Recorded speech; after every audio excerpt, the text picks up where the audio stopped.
The broadcast is now starting. All attendees are in listen-only mode.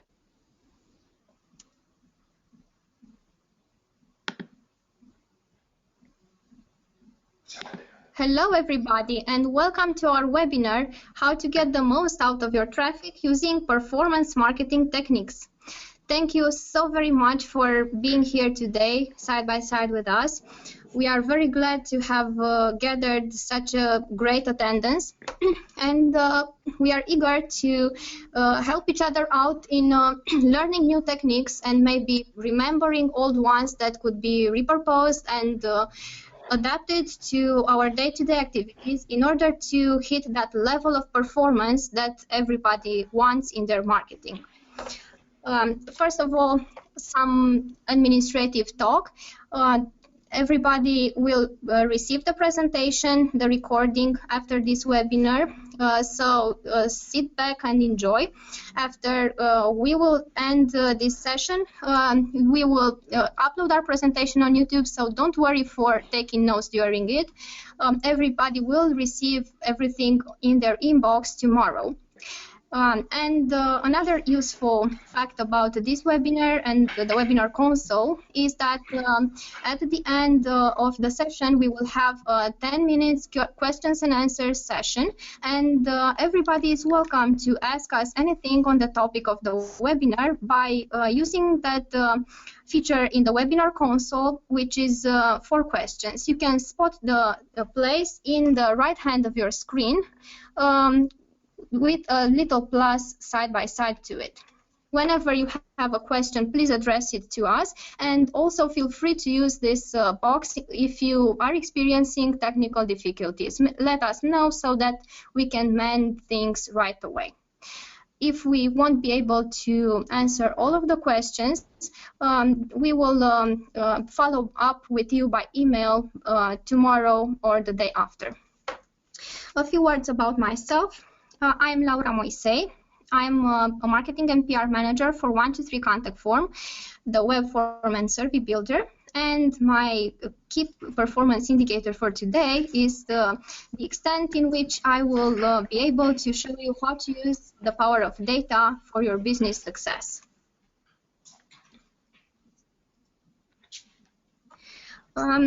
A quick presentation. I have been involved in the marketing and PR activities of 123 Contact Form since 2011. And I have worked with businesses all across the world in improving their performance using data mining techniques. And here, life is as busy as it is merry at 123 Contact Form, and this is why you can see I'm stating I'm in a complicated relationship with work, and we are truly in love here with our day-to-day activity, and we are so happy to be acquainted to you, our wonderful audience and our users. And whenever you feel the need to ask us any question, our team is right here to answer everything form and survey related and in the same field. Okay. Now a few words about 123 Contact Form. Our service is a web form and survey builder, as stated before, and also is used by a large percent of our users as an interaction and data management tool. We are on the market since 2008, and we have reached the level of more than 600,000 businesses using our services from 180 countries worldwide. Our customers enjoy the fact that we are hosted on the Amazon Web Services. It is among the most stable platforms in the world. And we are also glad to be partners of so many apps that are part of the business toolkit of many websites. We are partners of Salesforce.com, of Unbounce, ExactTarget, Hootsuite, and other big names out there. And another thing to know about the service is that it works good with more than 40 business apps. So apart from the ones listed here, we also integrate several payment gateways such as PayPal, Authorize.net, Stripe, and the forms that you create with 123 contact form for any business task can be placed on any CMS or virtually any web platform, such as your website, your blog, disseminated through your email, or shared on social media. And that's it about me for now. I will give the presenter's seat to my co-speaker, Valentin, who will also tell you a bit about himself. Valentin? Yes, hello. Thanks, Laura. Thanks, everyone, for attending. I'm Valentin Radu. I'm the CEO of Marketizator. I'm going to talk with you about performance marketing, what it means, and what's it all about. A few things about me. I'm a dad of two, husband of one. Yeah, I'm an entrepreneur since 2001. The first exit I've made in 2004. I'm also the co-founder of the leader in online insurance in Romania and the founder and CEO of Marketizator, the first integrated CRO platform coming from Romania. Right now, through Marketizator, you can do A/B testing, web personalization, and segmented surveys so that you can have behavior insights and to capture leads under the same roof. There are 29 types of segments in our own engine. We are using as well Amazon Web Services technology. More than 2,000 websites are testing with Marketizator, and basically that's it. That's it for me till this moment. I'm going to tell you a few things before starting. So the main thing that I'm hearing from marketers is that it's hard to achieve performance in marketing because the competition is really strong, and you need to focus. You need to do many things, which is very normal during this dynamic economy where technology is eating the world.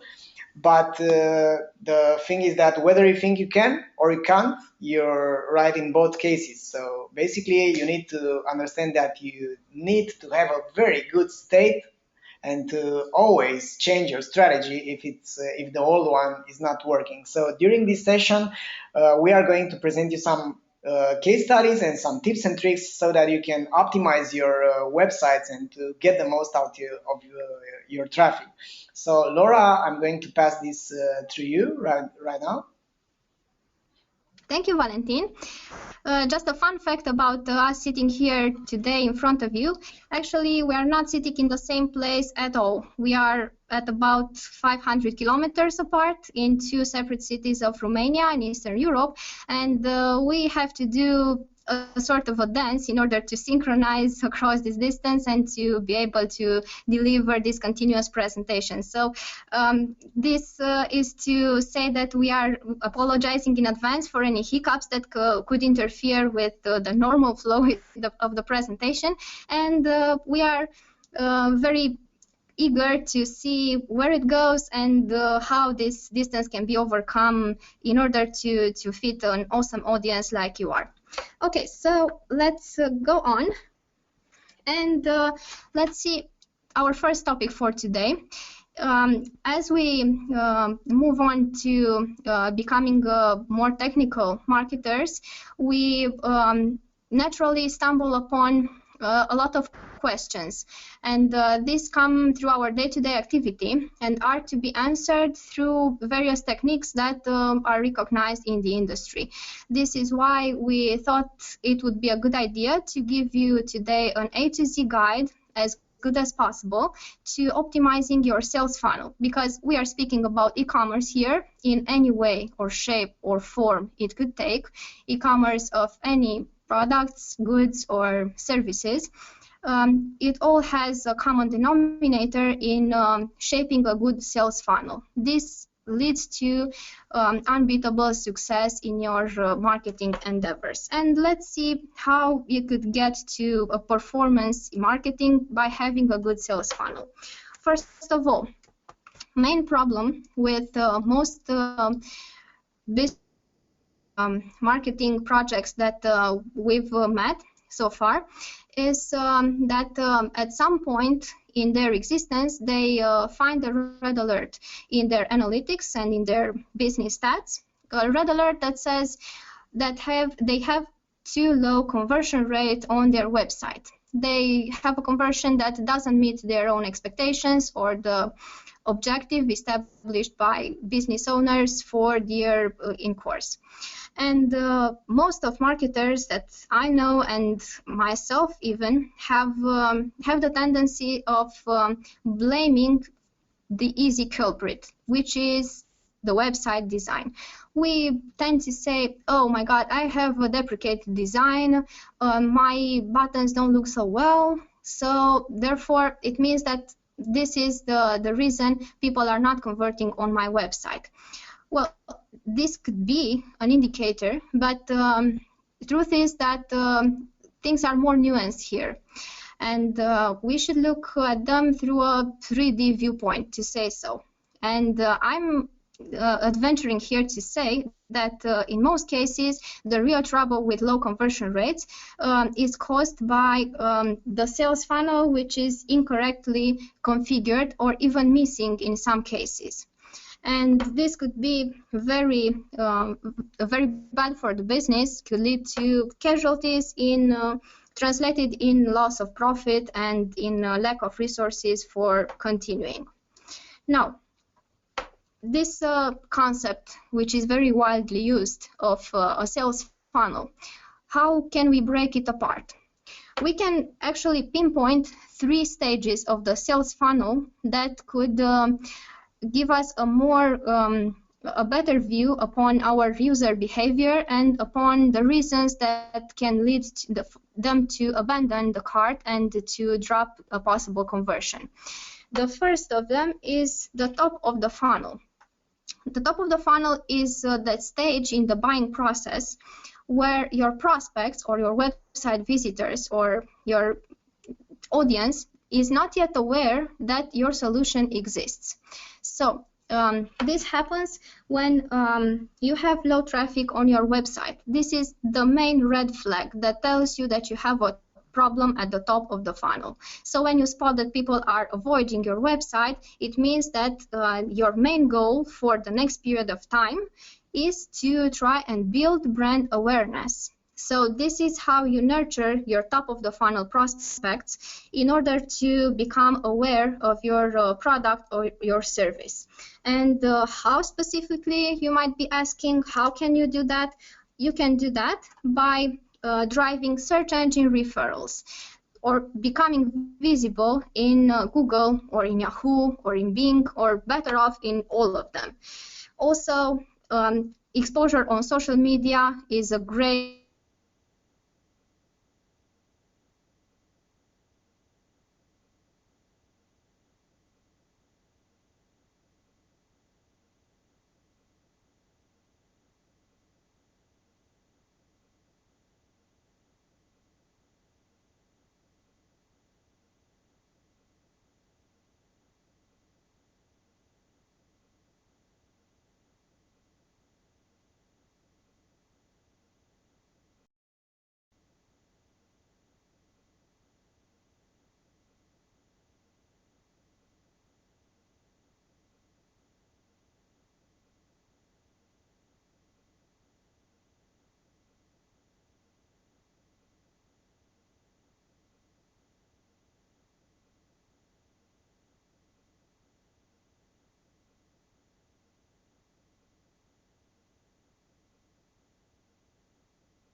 we've reached the middle of the funnel, and this is characterized by prospects who know about the business, know your brand, can even remember its name, but have not yet made the mental connection that tells them that your business can be the solution to their problems. Okay, so The red flag that says that you have something to work upon at the middle of the funnel is when you notice in your Google Analytics that your average bounce rate is above 50%. Okay, so this is an industry benchmark. Most of the e-commerce businesses which operate online and tend to have a middle of the funnel crisis at some point in time are situated with their average bounce rate above 50%. Okay, so make sure that when you spot this kind of thing on your website, you jot down your homework to work upon educating your audience about your solutions. Now, to make a small parenthesis here, of course, things may vary over time. Some periods during the year are better than others. Some seasons are more lax, but it always happens that there's an average that can indicate to you the performance or lack of performance at the middle of the funnel. And what you can do about that to make the middle of the funnel more effective is to help people identify their problem and to give them your solution to that problem.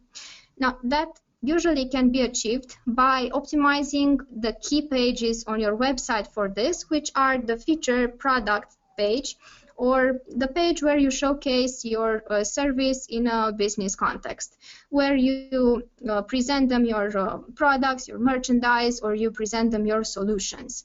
Now, what you can really do on that page is to work upon the content, of course, to work upon the calls to action, and our personal advice here from 123 Contact Form and Marketizator today is to try to see a little outside the box and to try to initiate a dialogue with your visitors. And a quality dialogue can really occur by creating a series of on-page interactions, such as the simplest one, through a pop-up survey, or a survey that appears on the screen after the visitor perhaps spent a couple of seconds on the web page, so he had become aware of the content and is ready to engage in a meaningful conversation. Okay, so you can really place a survey there, asking them, hello, what's your objective? What are you looking to achieve on our website, and how can we be of help for you?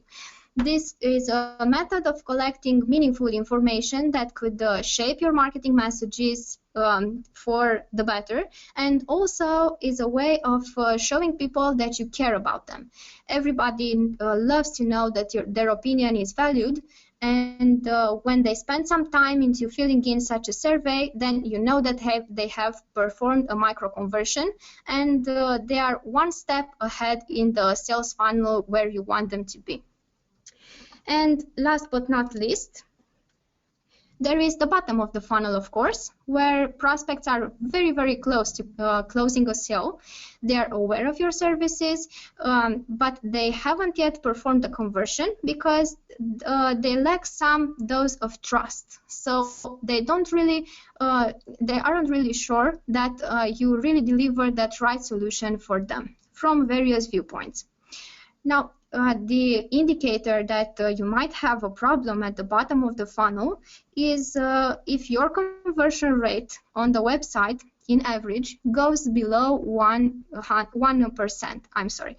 Now, for this average, it's very useful to pinpoint the main conversion paths. So you can create a funnel in analytics, taking into account the trajectory that prospects usually follow when entering the website and heading towards a conversion, and you can really leave aside those pages which are not relevant in your buying process. Any website has some presentation pages that are there for ranking purposes, perhaps, or for other goals, but don't participate in the sales funnel. An advice from me is to leave them aside in order to have clear reports. Okay. Now, what you can do to improve the performance at the bottom of the funnel is to earn your prospects' trust. And how to do it, that's really a child's play for many marketers that are out there, because it's a very common technique, showcasing success stories and placing well thought and heartfelt testimonials on the landing pages that visitors go to. Also, a very wise strategy is to shorten the path to conversion by placing some lead generation forms in the way of your visitors. So I'm basically saying here that you can use the power of web forms and form interactions in order to stimulate visitors' action and to help them perform some micro conversions in their path to closing a sale for you. Okay?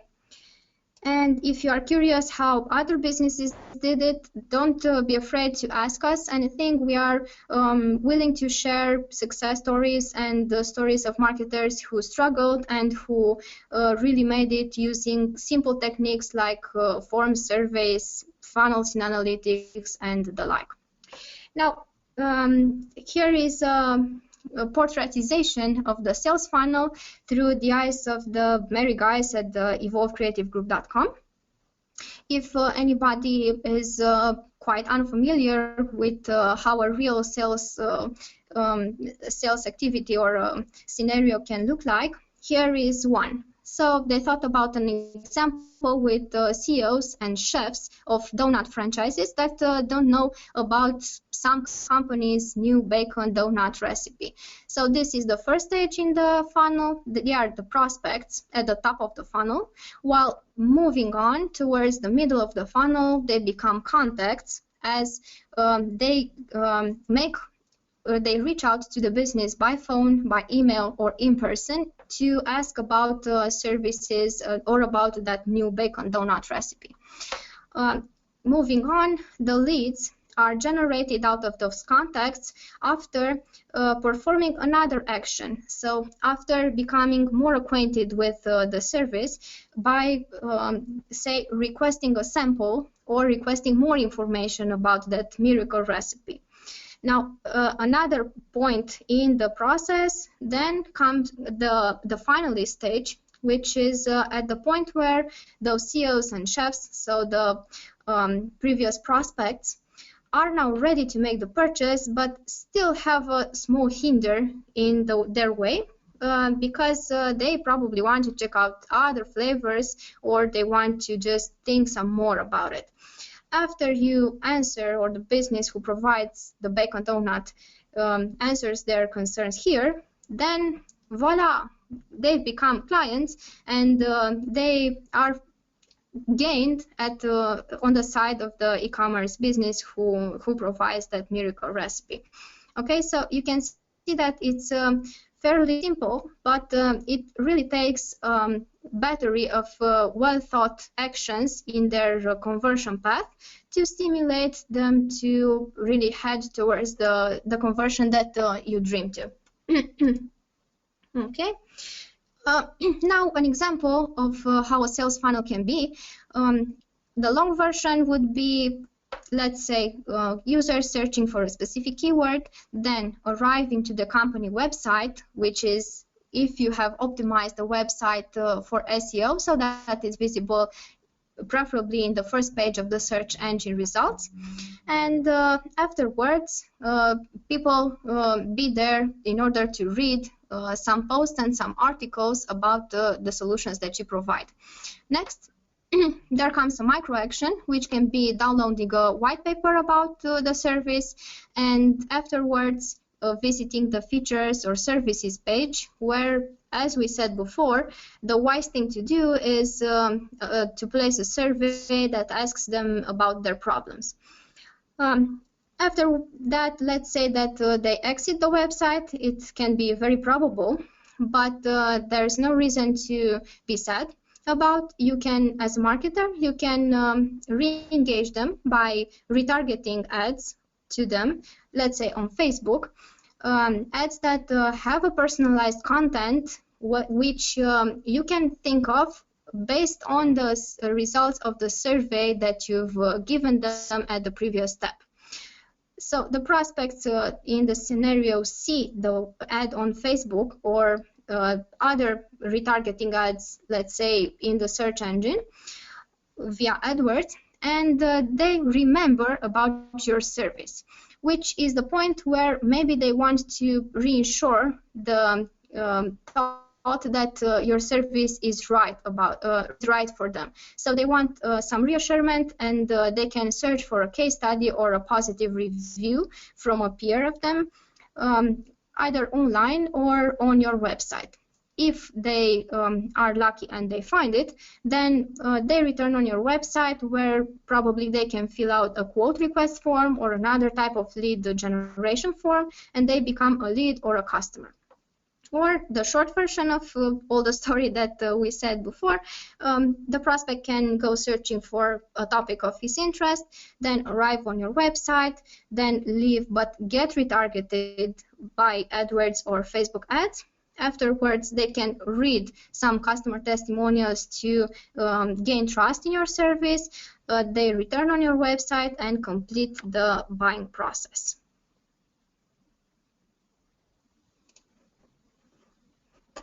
Okay, moving on. Here is a wonderful example of specific sales funnel designed by the folks at retargeter.com, and which also comprises the tools and means that you can use in order to stimulate the prospect's journey towards completing conversion. So first of all, at the top of the funnel, when visitors are not aware of your solution, you can optimize your results in the search engines, and you can use custom audiences to target ads to them. Afterwards, as they move on, they perform a visit on your website, and there's the interaction that we've spoken about through forms or surveys. When you've managed to stir their interest, then you can import their lead in a CRM. There's a lead which you've obtained by them filling out your web form at the previous step, and there's the moment when you can actually start and re-engage them through email if they have performed an opt-in process, and in the form they've expressed their consent to be contacted by you further on. Next, when they are in the evaluation stage, your website is also useful by giving them information about the solution that you have for the problems, and you can also be active at this point in time by using all the tools that are in your marketer's toolkit, such as CRM functions, an email campaign, or dynamic search ads, in order to get them engaged with your product or service and to stimulate them to move on into your funnel. Next, you are very close to the conversion. The prospects are now committed to engaging with your service, and after this point, there comes the stage where they actually become referrals, and you can repeat the entire process by reiterating everything that you've done so far in order to stimulate a repeat buy or to engage other users of the likeness of the previous ones. Okay, now what you can do in order to optimize your sales funnel is to pay special attention to your calls to action, and I'm speaking here of all calls to action, both on your website and in your email campaigns. And also take care of your ads and the message that you display to them in order to actually link the stages of the sales funnel and to present a coherent message to prospects. It is actually crucial in the sales process that the stages of the funnel, 3, 4, 5, 7, how many you would like to think of them as to be interlinked, so that there is no gap. The visitors do not choke their buying journey, and they find the path to conversion as fast and easy as possible. Okay.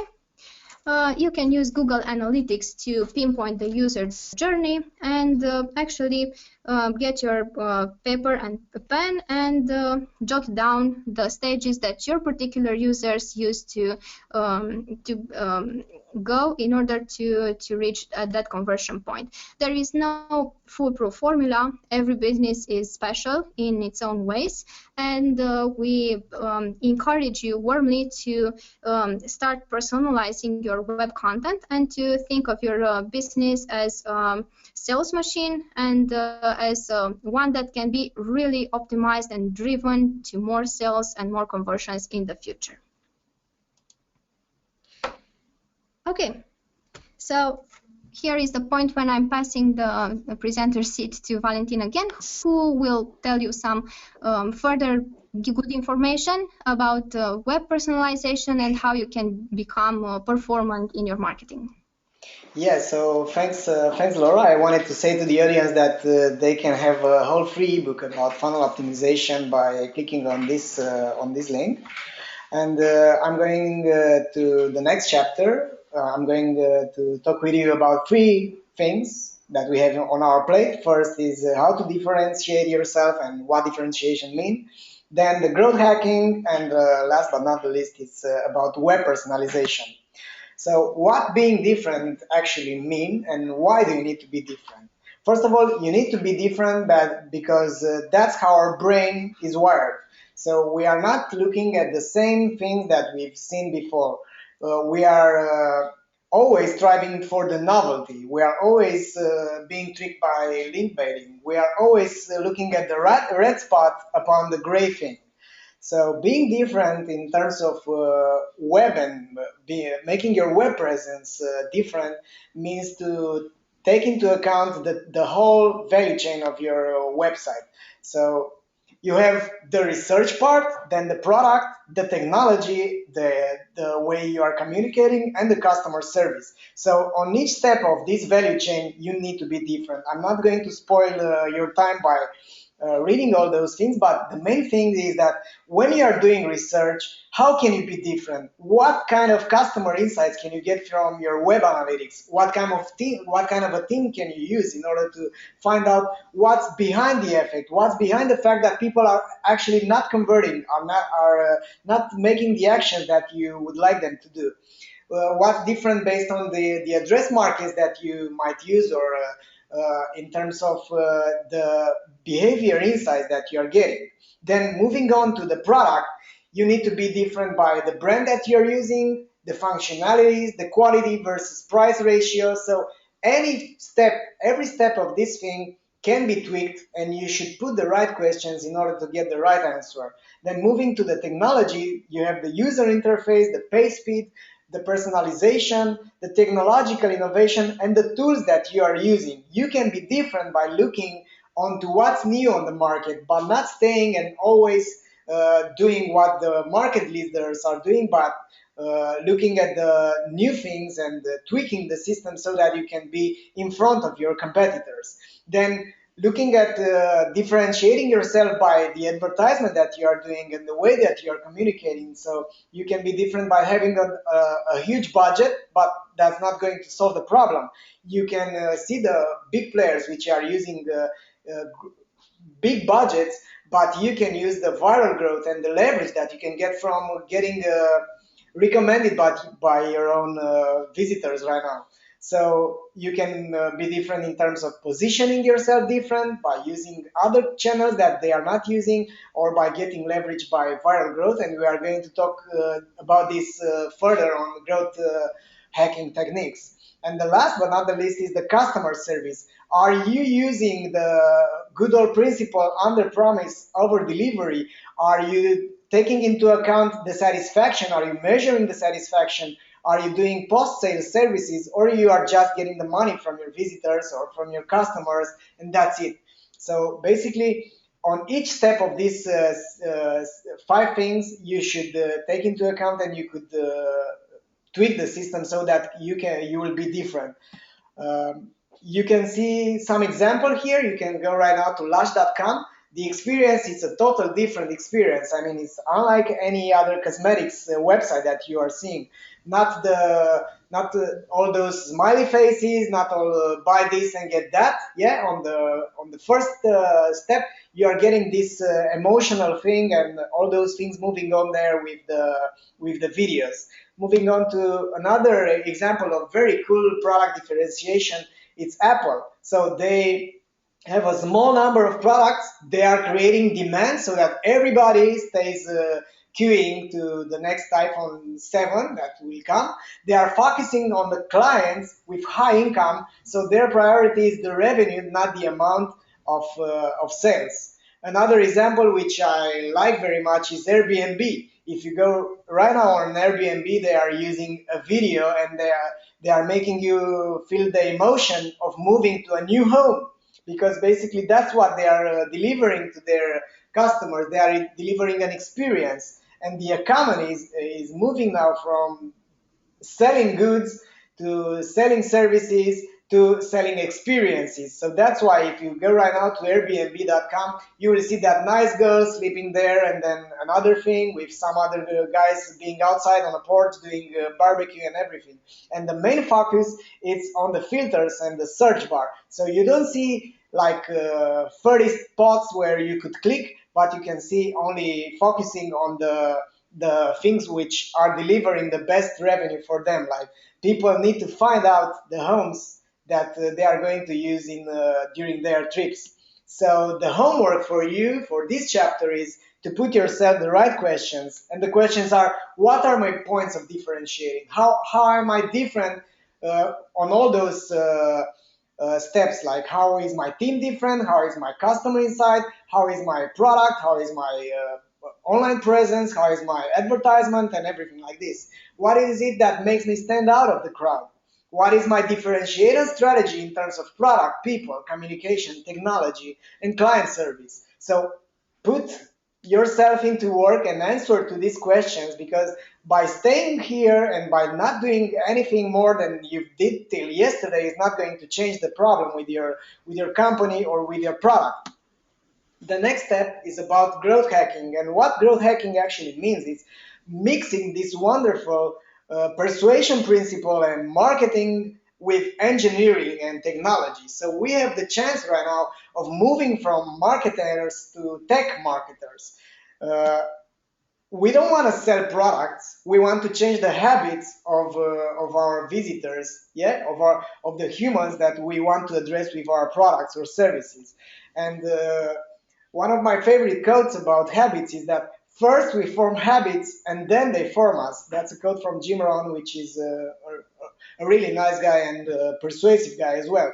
So let's take a look at what the big brands are actually doing in order to change our habits. Imagine that Facebook wasn't around around here like 10 or 12 years ago. Yeah, it was just a small website for the students. But now, if you have too much spare time or if you want instant gratification, you go directly to Facebook. If you are going on vacation, you go to booking.com. So they've managed to build a whole chapter, a whole folder in our brains with them. So it's the first option because they've trained us to be so. If you are in a bad mood, you go to the onion. So basically, they are covering basic needs by changing the habits that we've had before. And there's a really cool scheme here from Nir Eyal and his book about habits. The thing is that basically, if you have a trigger that generated action before and you've got yourself a reward, then you become addicted and committed to the when you are getting the same trigger to make the same action in order to get that reward. So it's like a loop which is continuous. That's what you should do in order to growth hack your way to marketing success. So you need to find out the triggers that you should push to your audience in order to make them act differently. You should get them a reward each time so that they can start to do this again and again. So if you have an e-commerce website, for example, you should think about the repeat purchase rate, and you should think about communicating persuasively with your audience based on their behavior, like Target is doing on US. You know, that story about that girl which was pregnant, and Target pushed some coupons on her without her family knowing that she's pregnant before. So that's how technology could be used in order to build new habits to your audience. And let's see how some cool examples about growth hacking. So Dropbox, it's a very cool example that tricked me to give them something like 100 new users. Tricked me. It was a trade at the end. I've got my reward for sharing Dropbox to my friends. I mean, at the end, I've end up with 20 gigabytes, which is forever for me. But I've exposed them to my whole audience, to my whole social network. So at the end, what is the value that you can provide to your audience so that they are going to speak about you with their friends and their acquaintances? Another cool thing, which is very old, but it's still a very cool idea from Hotmail.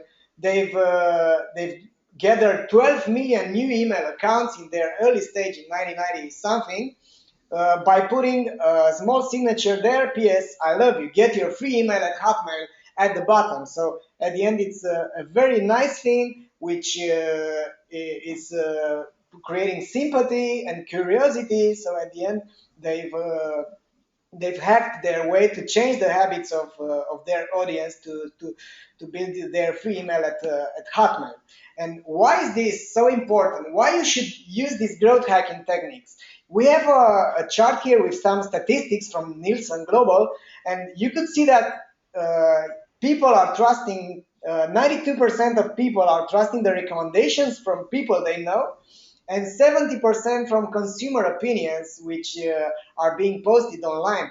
And at the bottom of this chart, in terms of trust, 33% of people are trusting online banner ads, 36 ads on social networks, video ads and display ads on mobile, and text ads on mobile phones. So at the end, you have a lower investment to do in order to convince your audience to recommend you or to give them something in exchange than to invest always in advertising, because that's where all the crowds, all the companies are going to to trade money for visits. But what if you can change your perspective and paradigm? What if you can actually do something which is valuable and being perceived as valued, that will make your visitors recommend you to their friends? So that's how the Bonobos recommendation program went. They grew from 1.6 million US dollars revenue to 4 million US dollars revenue in a year, by giving this nice mechanism. Yeah, get $25 for each friend you refer.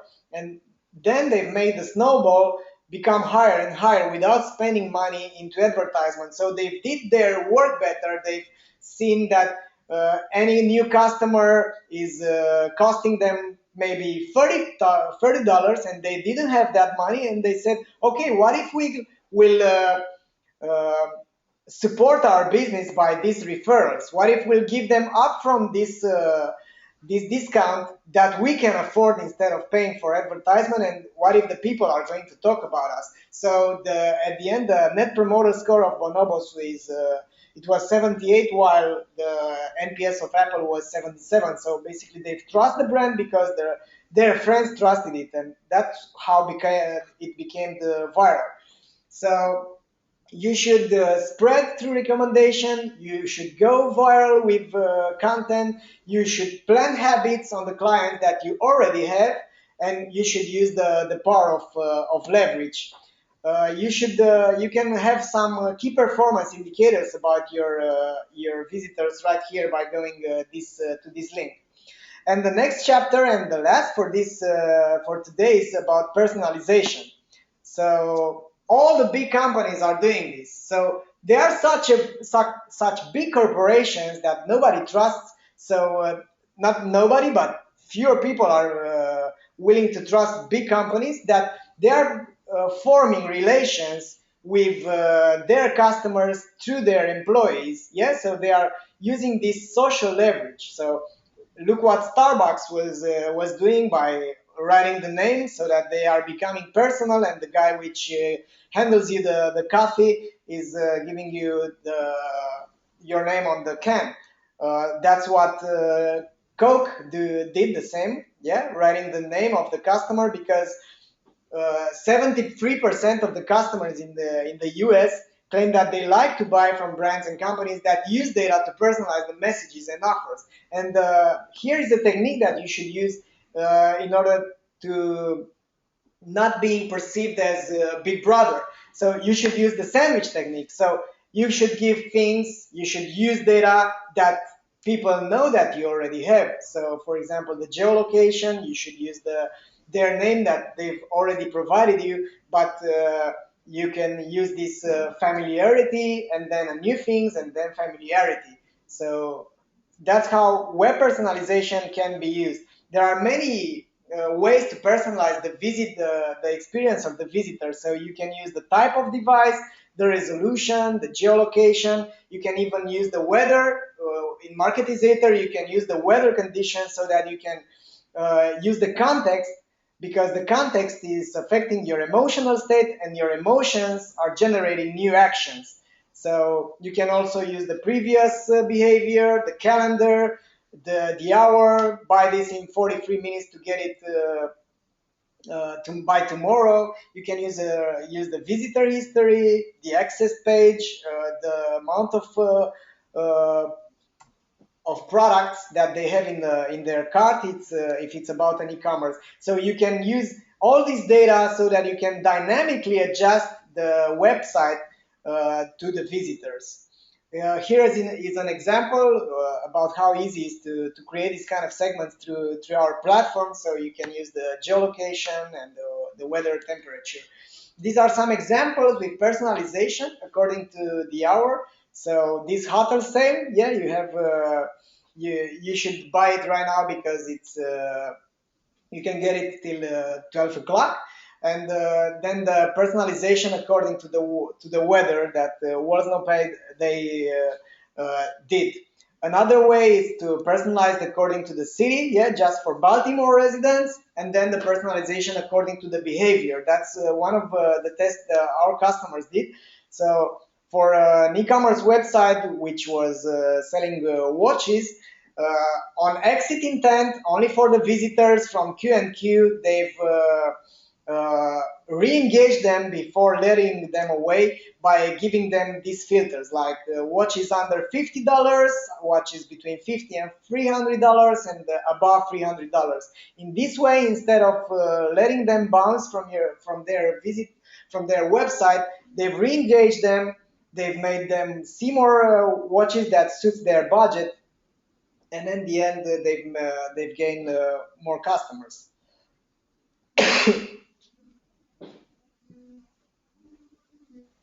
Sorry about that.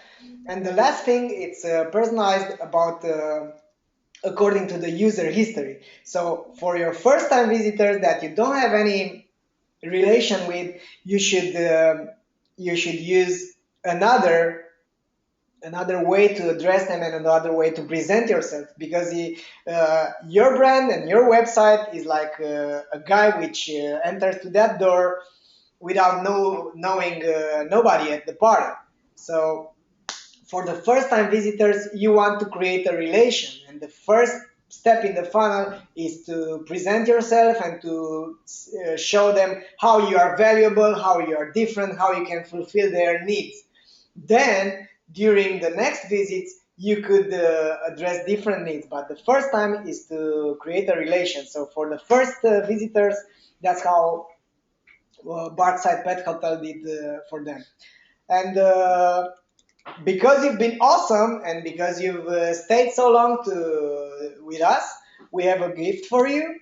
So it's a limited time offer available only today. If you'll get 3 months free subscription with our platform Marketizator, which is a three-in-one conversion suite. You could get A/B testing, web personalization, and also you can get trigger survey so that you can have behavior insights and to capture leads by using this code. It's 30 APR, and you will get 30,000 visits to test for free for 3 months. The conclusion for today is that action leads to results, and the results lead to performance. So, guys, if you have any questions, this is the right time to put them.